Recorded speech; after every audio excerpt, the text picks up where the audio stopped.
할렐루야. 오늘은 매임에서 푸는 것이 합당하지 아니하냐 하는 제목으로 은혜 나누겠습니다.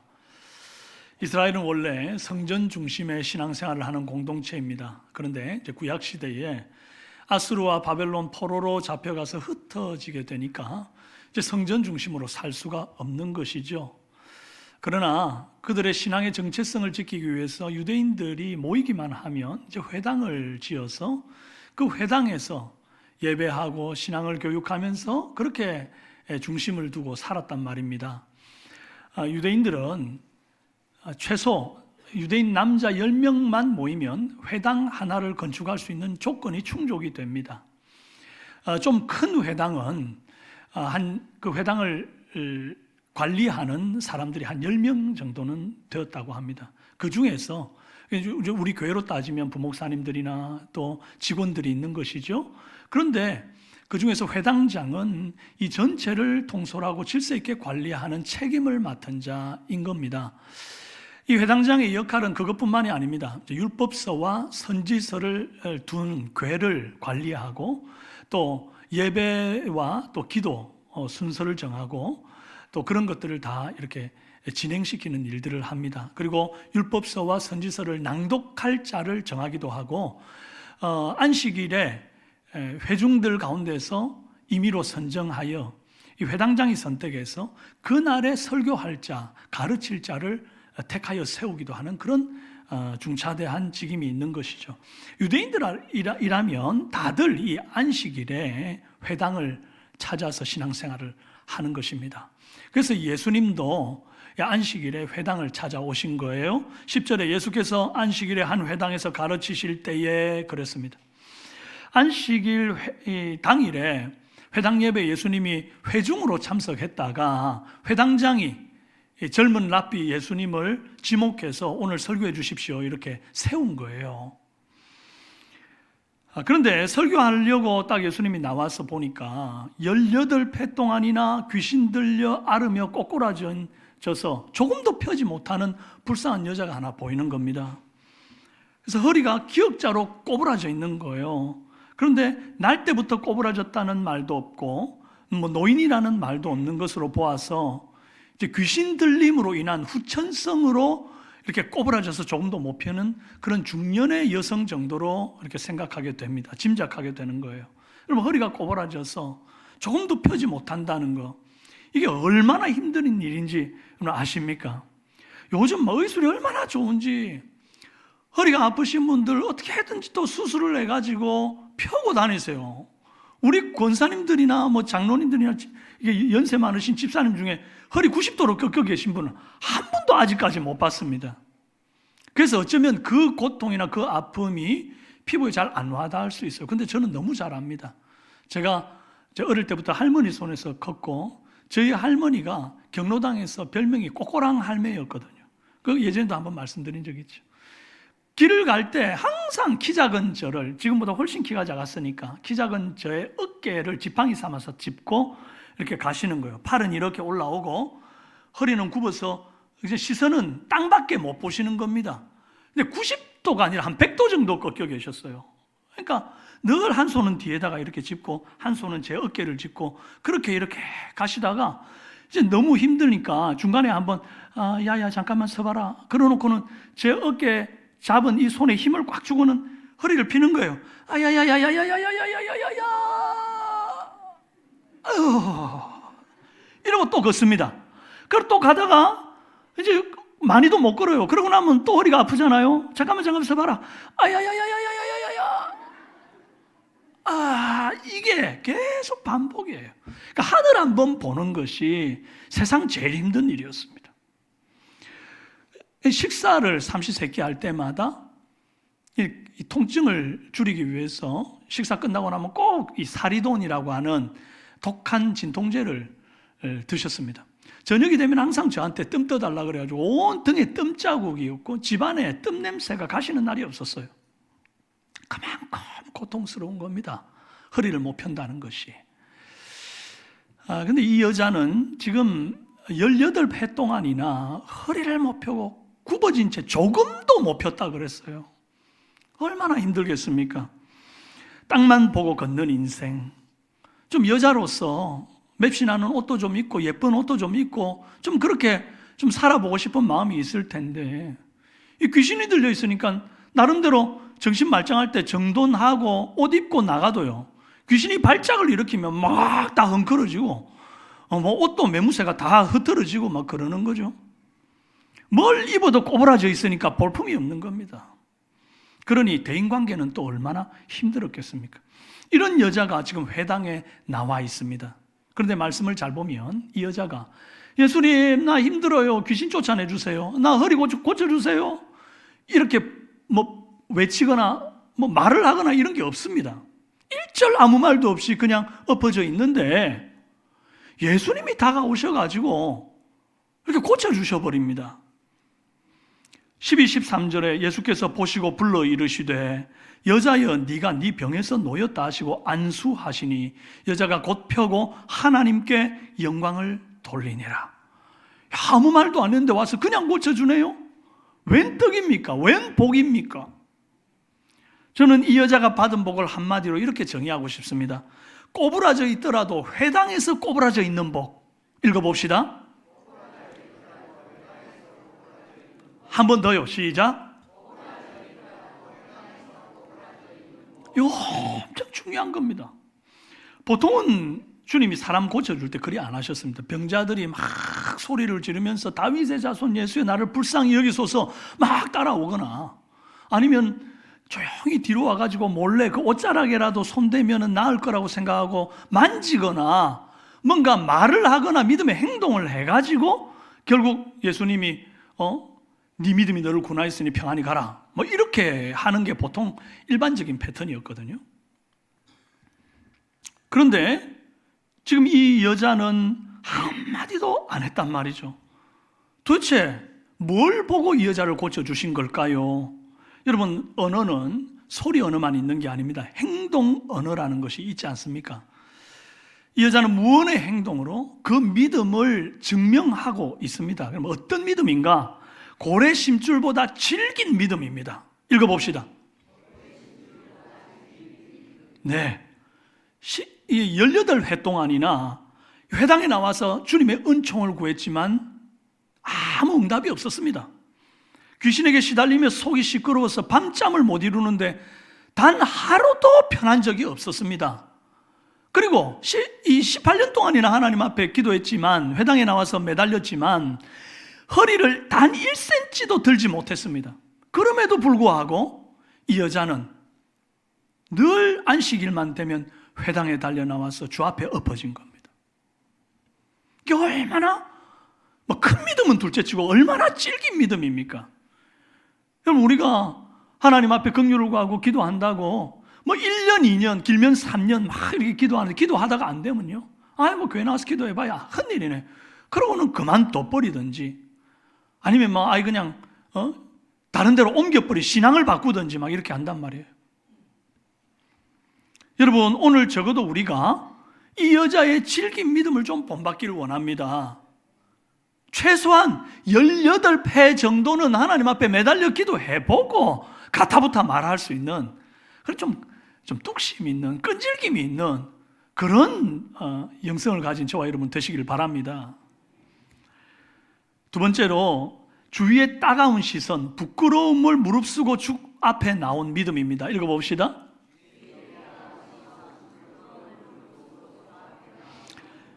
여러분, 예수님 시대에는 이렇게 신체적인 불구를 가진 사람들은 다 지은 죄가 있어서 하나님의 천벌을 받은 것으로 해석을 했습니다. 요한복음 9장 2절, 제자들이 물어 이르되 랍비여, 이 사람이 맹인으로 난 것이 누구의 죄로 인함이니까? 자기니까? 그의 부모니까? 그러니까 모든 사람들이 지금 이 귀신 들려서 꼬부라져가지고 조금도 못 펴는 이 여자를 보고 뭔가 숨은 자기 죄가 있든지 아니면 자기 부모가 죄를 지었든지 천벌받고 있는 거야, 이렇게 해석을 하고 있단 말입니다. 게다가 이 귀신이 괴롭힐 때는 완전 미친 사람처럼 행동하잖아요. 그러다 정신이 돌아오면 또 말짱한 사람처럼 회당에 와서 이렇게 예배 드리잖아요. 사람들이 헷갈리는 거죠. 한마디로 감당이 안 되는 여자입니다. 귀신이 발작을 하면 막 이상한 행동을 하니까 사람들이 웅성웅성하고 모여서 구경할 것 아닙니까? 그건 또 정신이 말짱하게 돌아왔을 때 그 사람들이 이상하게 쳐다보는 시선을 받는 이 여자의 마음이 얼마나 무너지고 자존감이 상하고 부끄럽고 이러겠어요. 여러분, 제가 예전에 이 도서관에서 공부를 하고 있는데 제 옆자리에 어떤 여학생이 앉아서 공부를 하다가 갑자기 우당탕탕 하면서 바닥에 그냥 뒹굴고 쓰러져 버리는 거예요. 입에 거품을 막 이렇게 내더라고요. 그 주위에 공부하던 사람들이 전부 다 그냥 다 몰려와가지고 이 여자를 쳐다보고 있었습니다. 어떻게 해줄지를 모르고. 그러니 이제 시간이 좀 지나니까 서서히 몸이 돌아와가지고 이제 정신을 차리는 거예요. 근데 이 여자가 정신을 차리자마자 그 자기를 둘러싸고 있는 사람들 때문에 부끄러워가지고 그냥 곧장 가방 싸가지고 그냥 밖으로 확 뛰쳐나가 버리더라고요. 이런 겁니다, 이런 거. 귀신 들림이 아니라 할지라도 질병 때문에도 이렇게 부끄러운데 귀신이 들려서 미친 짓을 하다가 나중에 정신 들어보니까 주위 사람들이 자기를 쳐다보고 있다고 생각해 보십시오. 그 따가운 시선, 부정하다, 죄인이다, 더럽다, 불쌍하다, 여러 가지 복합적인 그 시선들을 받는 이 여인의 마음이 어떻겠냐 이 말이에요. 그럼에도 불구하고 무너진 자존감, 부끄러움을 다 이기고 동네 사람들 다 모여있는 그 회당으로 나와서 주의 긍휼을 구한다는 거, 이거 보통 대단한 믿음 아닌 거예요. 여러분, 우리의 믿음이 어느 정도 크면 역사가 일어나겠습니까? 내 열등감보다 믿음이 크면 주의 역사가 일어납니다. 내 자존심보다 믿음이 크면 역사가 일어나요. 읽어봅시다. 크게 시작.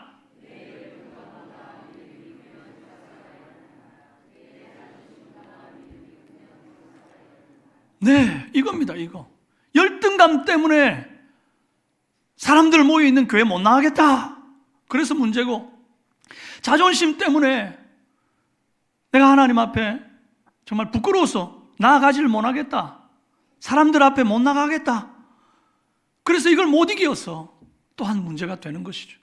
여러분, 남들의 시선 따위 신경 쓰지 말고 중요한 것은 주님이 나를 어떻게 보는 것이냐, 이거 아니겠습니까? 내 열등감보다 믿음을 키우고 내 자존심보다 믿음을 키워서 주 앞에 남들의 시선 아랑곳하지 말고 나와서 부르짖어 기도할 때에 역사가 일어날 줄로 믿습니다. 이 여자는 말 한마디 안 하지만 안식일에 다른 데 안 가고 회당에 꼬부라져 있는 이것만으로도 자신의 큰 믿음을 지금 증명하고 있는 것입니다. 자기를 보는 부끄러운 시선을 넘어서고 또 18해 동안이나 응답해 주지 않는 하나님을 향해 원망 한마디 하지 않고 고래 심줄같이 질긴 믿음으로 오늘도 회당에 엎어져 있어요. 여러분, 오늘 저와 여러분도 이 삼성교회 교회당에 나와서 엎어져 있는 거 아닙니까? 여러분 가운데 오랫동안 기도해도 응답되지 않은 정말 꽉 막혀있는 채증 같은 거 있습니까? 지금 벌써 기도한 게 벌써 한 10년도 넘은 것 같은데 왜 응답 안 해주는지, 그래서 자꾸 원망이 피어오르려고 하는 그런 마음이 조금씩이라도 듭니까? 아직 멀었습니다. 고래심줄같이 질긴 믿음으로 우리가 주 앞에 나아갑시다. 포기하지 맙시다. 꼬꾸라져도 교회에 와서 꼬꾸라지면 주님이 주목하십니다. 말 한마디 안 해도 주님이 알고 먼저 다가와서 안수해 주십니다. 남들의 시선 아랑곳하지 말고 주님 시선에 온전히 붙들려 있는 저와 여러분 되기를 바랍니다. 12절에 예수께서 보시고 불러 이르시되 여자여 네가 네 병에서 놓였다 하시고 안수하시니, 지금 예수님이 이 여자를 어떻게 봅니까? 남들의 시선은 어떨지라도 예수님은 어떻게 보는가 하니까 여자여 이렇게 불렀어요. 이 여자여가 귀나이라고 하는 헬라어인데 언제 사용했냐 하니까 예수님께서 이 가나 혼인잔치 때 이 포도주를 물을 포도주로 변하게 하는 그 사건 때 어머니 마리아를 향해서 이렇게 말했습니다. 여자여 나와 무슨 상관이 있나이까 귀나이, 이렇게 얘기했고요. 또 십자가상에서 예수님의 어머니를 부탁할 때 마리아를 향해서 이렇게 말합니다. 여자여 보소서 아들이니이다 귀나이, 이렇게 말했다고요. 그래서 이건 여자여 이러니까 이게 하대에서 부르는 게 아니고요. 이스라엘에서 귀나이는 아주 따뜻한 말로 여성을 예의 있게 이렇게 부르는 표현이 귀나이입니다. 지금 이 여자가 놀랄까 봐서 예수님께서 따뜻한 말로, 남들의 그 냉담한 시선과는 전혀 다른 따뜻한 말로, 예의 있는 말로 귀나이 여자여 이렇게 불렀단 말이에요. 이게 예수님의 시선이다. 사실 회당에 있던 무리들이 볼 때 지금 예수님이 하는 행동 전혀 이해되지 않는 행동입니다. 예수님이 지금 뭐 하려고 회당에 나와 계신 거죠? 사람들 앞에 나와 있는 이유가 뭐죠? 회당장이 지금 설교하라고 세운 거 아닙니까? 무리들 앞에, 공중 앞에. 그래 하라는 설교는 안 하시고 돌발적인 행동을 했단 말이에요. 심지어 안식일에 하지 말라 한 의료 행위를 보란 듯이 하고 있습니다.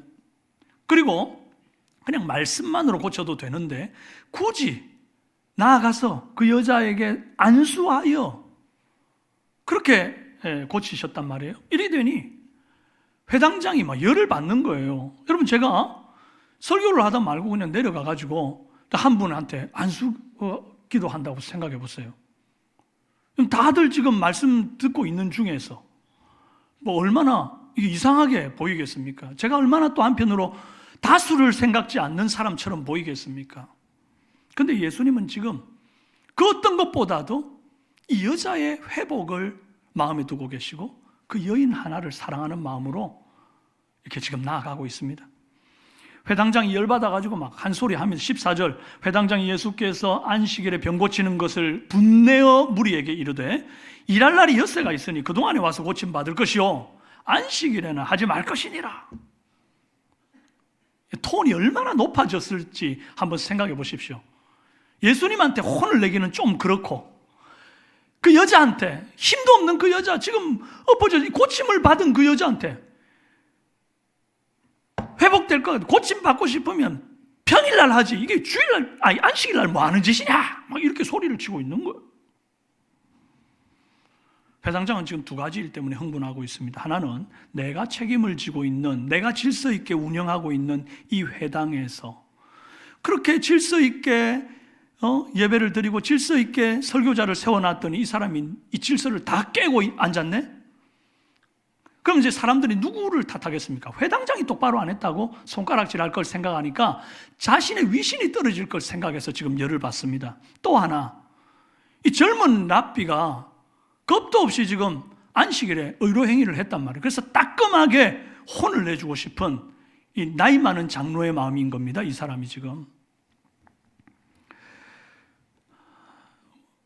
안식일에 의로 행위를 한다는 거, 이거 참 이제 그 당시 율법을 존중하고 있던, 굉장히 율법에 매어 살던 그 사람들한테는 이게 보통 일이 아닌 겁니다. 당시 율법 교사들이 정리한 율법 조문에는 안식일에 하지 말아야 할 39가지를 규정해 두었어요. 쟁기질, 씨 뿌리기, 추수, 타작, 키질, 방아질, 양털 깎기, 표백, 염색, 다 된 물건 치우기, 바느질, 무두질, 표시하기, 모양대로 자르기, 쓰기, 지우기, 불 피우기, 불 끄기, 망치질, 이렇게 안 된다는 거예요. 이 39개 항목마다 또 하위 규정이 있습니다. 예를 들면 안식일에 짐 옮기면 안 된다. 그러면 무엇을, 어느 정도의 무게를, 어느 정도의 크기를 그러면 짐이라고 여길 건가? 규정을 또 하는 거죠. 그럼 뭐라 그러냐니까, 포도주 한 잔은 그 일 아니다. 그러나 포도주 한 잔 이상은 그게 짐이 된다는 거예요. 그 다음에 제비한테 먹일 만한 최소한의 우유는 괜찮으나 그 이상은 또 그게 짐이고요. 갈대로 펜을 만드는 것은 괜찮은데 그 펜 이상의 사이즈 같으면 그것도 짐이고 일이라는 겁니다. 그래서 그걸 옮기게 되면 그 사람은 안식일을 범한 것이 되고 규례를 어겼기 때문에 벌을 받게 되는 것이죠. 지금 회당장이 분노하고 있는 이유도 안식일에 병 고쳤다는 게 문제입니다. 안식일에 생명이 위독한 사람에게는 응급처치를 할 수가 있어요. 그런데 생명이 위독한 경우가 아니면 함부로 의료행위를 할 수가 없었습니다. 예를 들면 막 체해서 막 고통스러워하는 사람이 있으면 이제 억지로 구토를 하잖아요. 그런데 인위적으로 사람을 토하게 하는 것, 이게 안 됩니다. 뼈가 부러졌을 때 뭐 부목을 대거나 응급처치를 하는 건 가능하나 접골은 불가합니다. 담장이 무너졌을 때 담장 아래에 사람이 깔렸는지를 확인하기 위해서 담장을 들춰보는 것은 가능합니다. 그러나 들춰봤을 때 유대인이 깔렸으면 건져낼 수 있지만 이방인이 깔렸으면 그대로 내버려 둡니다. 또 들쳐내가지고 그 유대인이 깔렸을 때 들쳐내고 담을 치우고 이 사람을 구해낼 수는 있으나 치료는 못 해줍니다. 뭐 이런 말도 안 되는 규정들이 다 있습니까? 그래서 예수님이 누가복음 11장 46절에서 이르시되 화 있을진저, 이 좀 화 있을진저 이렇게 했겠죠. 화 있을진저 이렇게 했습니까? 주님 지금 굉장히 업셋됐어요. 화가 나신 겁니다. 화 있을진저 또 너희 율법 교사여 지기 어려운 짐을 사람에게 지우고 너희는 한 손가락도 이 짐에 되지 않는다. 자기들도 못할 일을 남들한테 시키고 지금 사람들을 고통 주고 있다 이 말인 거예요. 이 회당장은 오로지 화석화된 율법 조문밖에는 안 보이는 겁니다. 이 여자가 뭐 18회 동안이나 얼마나 고통받고 눈물을 흘리며 살았는지를 안중에도 두지 않습니다. 이런 회당장을 통해서 예수님이 뼈를 때리는 가르침을 주십니다. 15, 16절 말씀입니다. 주께서 대답하여 이르시되 외식하는 자들아 너희가 각각 안식일에 자기의 소나 나귀를 외양간에서 풀어내어 이끌고 가서 물을 먹이지 아니하느냐. 그러면 18회 동안 사탄에게 매임받은 이 아브라함의 딸을 안식일에 이 매임에서 푸는 것이 합당하지 아니하냐. 지금 노란색으로 표시했던 두 번의 푸는 것이 나왔죠. 짐승 푸는 것 한 번, 이 여자 푸는 것 한 번. 여러분, 이게 지금 이스라엘 백성들, 유대인들이 자의적으로 만든 안식일 규정 중에는 나귀의 등에다가 짐을 싣거나 물을 실어가지고 운반하는 것은 불가능해요. 그러나 나귀가 목마를 때 외양간에서 끈을 풀어가지고 줄을 풀어가지고 물 마실 수 있는 데까지 데리고 가는 것은 괜찮다는 겁니다. 도대체 무슨 기준인지 모르겠어요. 그런데 가축에게는 물 먹이는 게 허용되는데 여기서 중요하게 봐야 될 단어가 바로 푸는 것이라는 단어예요. 소나 나귀 외양간에서 풀어내어 할 때 이때 이 리에이라고 하는 동사를 썼습니다. 이 동사의 어근이 리오입니다. 속박에서 풀어내어 해방을 주다 이런 뜻입니다. 그 짐승에게 이 단어를 썼어요. 풀어줄 수 있다. 리오. 그리고는 예수님이 그 다음 곧 이어서 한 말이 뭐냐니까 이 아브라함의 딸을 안식일에 매임해서 푸는 것 할 때 이 푸는 것도 리에나이라고 하는 동사를 썼는데 어근이 역시 리오 같습니다. 아까 그 짐승 풀어주는 거나 이 여자 풀어주는 거나 같은 동사를 지금 쓰고 있단 말이에요. 뭔 말을 하고 싶은 겁니까? 짐승 목마르다고 말뚝에서 풀어져서 자유를 주는 것은 가능하고 정작 사람이 이렇게 고통 가운데 매여 있는 거 풀어주는 거 왜 안 되는데? 짐승은 되고 왜 사람은 안 되는데? 매임에서 푸는 것이, 이 사람을 매임에서 푸는 것이 합당치 아니하냐. 그리 말하는 거예요. 그런데 여러분, 왜 이렇게 상식적이고 당연하고 합당한 신앙생활이 안 되는 겁니까? 이유가 뭘까요?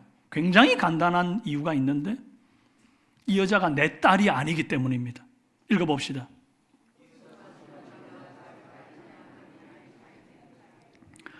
얼마 전에 회당장 야이로가 12살 된 죽어가던 자기 딸을 살려달라고 예수님 발 앞에 나와가지고 엎드렸던 그 설교했던 거 기억나시죠? 그래서 이제 예수님하고 같이 집으로 가는 도중에 12에 혈루병 걸렸던 여인이 와가지고 예수님 옷자락 손잡잖아요. 그래가지고 이제 결국 나음을 입었던 그 사건 여러분 설교했던 거 기억하십니까? 그때 예수님 발 앞에 엎드려가지고 회당장이라 해서 어떻게 회당장이 저기 안식일에 병 고치고 막 하는 저는 젊은 랍비 어떻게 보면 사람들이 다 지금 미운 털이 박혀있는 바리새인과 서기관들 다 미워하고 있는 그런 사람. 그럼 회당장도 당연히 미워야 되는데 그 회당장이 예수 발 앞에 엎드려가지고 막 딸 살려달라고 구하고 있는 그런 모습을 봤단 말이죠. 그 회당장도 회당장이에요.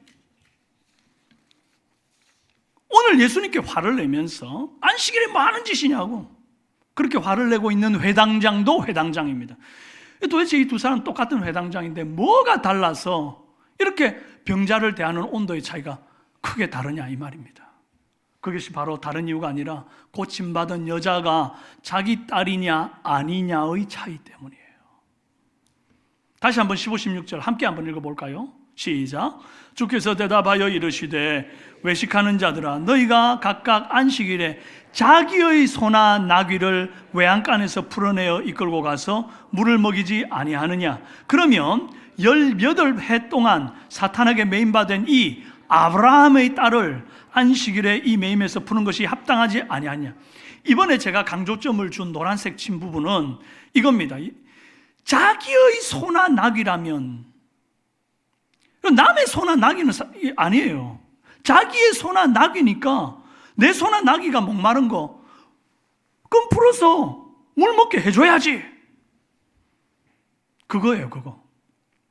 그런데 너는 네 소나 낙이는 그렇게 하면서 지금 여기 있는 이 여자가 네 딸, 네 아내, 네 엄마가 아니라는 이유로 이렇게까지 죽든지 말든지 상관을 안 하는구나.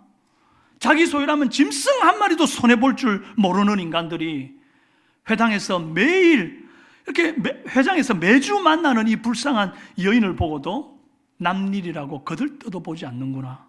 매정한 것들아, 이렇게 말하는 거예요.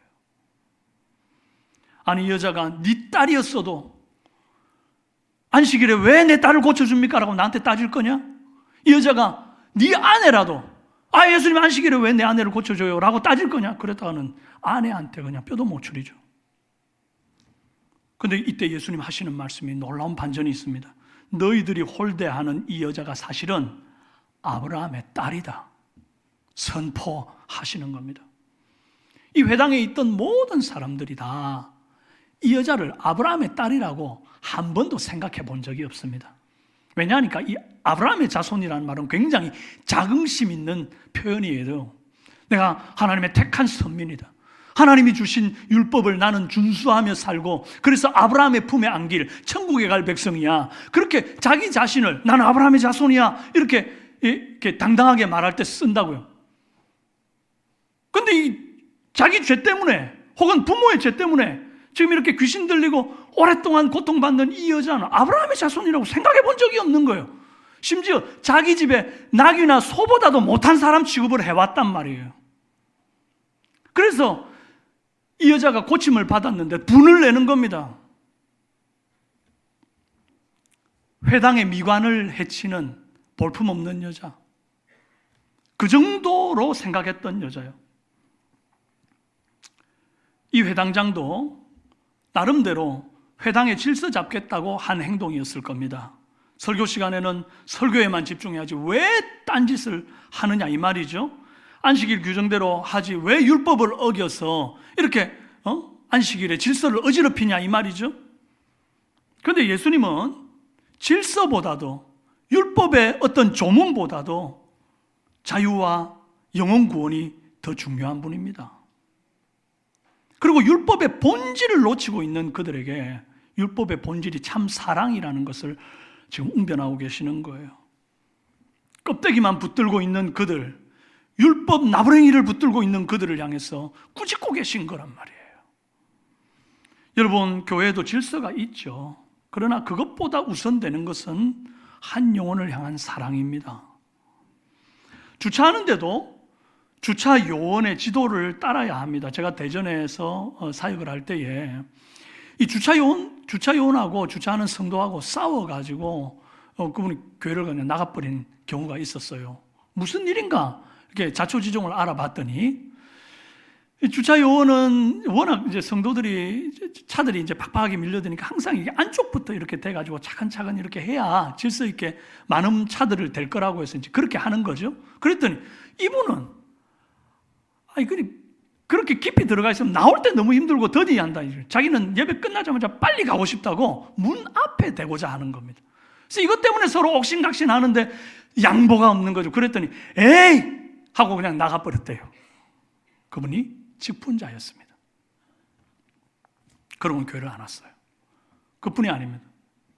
이제 예배를 드릴 때 보면 앞자리부터 좀 앉아줘야지 좋은데 뒤에부터 주로 앉죠. 그러면은 나중에 늦게 오신 분들이 부끄러워서 앞자리 앉기도 못하고 막 뒤에서 이제 서성거린단 말이죠. 그래서 일부러 이제 부교육자들이 앞으로 앉으시도록 조금만 더 앞으로 가셔서 앉으시면 좋겠네요. 그랬더니 갑자기 제 손을 탁 치면서 앉는 것도 내 마음대로 못해요.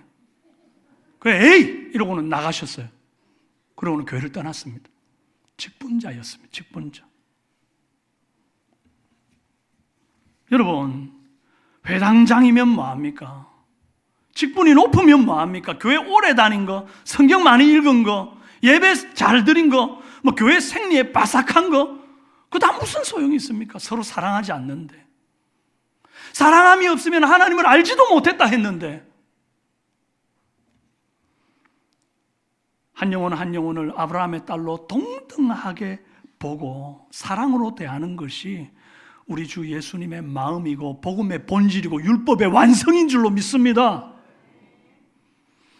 사실 예수님이 얼마든지 안식일 말고 다른 날에 병 고쳐줘도 되죠. 그렇게 해오셨잖아요. 안식일만 잠깐 참으면 되잖아요. 그리고 그 여자한테 내일 이 자리에 내일 몇 시에 어디에서 보자 이래도 될 거 아닙니까? 그런데 왜 굳이 지금 사람들 앞에 욕 얻어 먹어가면서 회당장한테 듣기 싫은 소리 들어가면서 이 일을 하고 계시죠? 껍데기 율법만 붙들고 있고 사랑은 없는 저들을 가르치기 위함이고 한 영혼을 사랑하는 것이 어떤 의미인지를 보여주시기 위함이에요. 그래서 지금 예수님은 설교 자리에 서가지고 설교를 안 하고 행함으로 보이는 겁니다. 여러분 100마디의 설교보다 명설교보다 한 번에 행함으로 내미는 손이 더 위대합니다. 그래서 여러분 저를 위해서 기도해 주십시오. 제가 설교자 아닙니까? 제가 우리 삼성교회 성도들 영혼들을 아브라함의 딸로 내 가족으로 보는 그런 눈을 가지도록 그냥 설교 한 편 하고 성도님들 그냥 아멘 하면 됐다 생각하는 그런 바보 같은 목사가 되지 않도록 여러분 저를 위해서 기도해 주십시오. 설교하고 신방하고 제자 훈련하는 어떤 사역이나 종교적인 예전보다도 영혼의 아픔에 주목하는 그런 목사가 되도록 여러분 저를 위해서 기도해 주십시오. 이 마음이 끝까지 변질되지 않고 주님 앞에 가는 날까지 이어지도록. 그리고 여러분 저뿐만 아니라 이 자리에 계신 우리 모두가 화석화된 종교 생활들 그동안 얼마나 오래 신앙생활하면서 이게 교회 생활이고 교회 생활은 이렇게 해야 된다라고 하는 틀에 박힌 어떤 것에 누군가를 상처 주는 일은 없어야 한다 하는 것입니다. 그런 일이 있어서 이런 얘기하는 게 아니라 이 본문이 가르치는 바가 그렇습니다. 여러분 오늘 우리가 이 마음을 가슴에 품으십시다.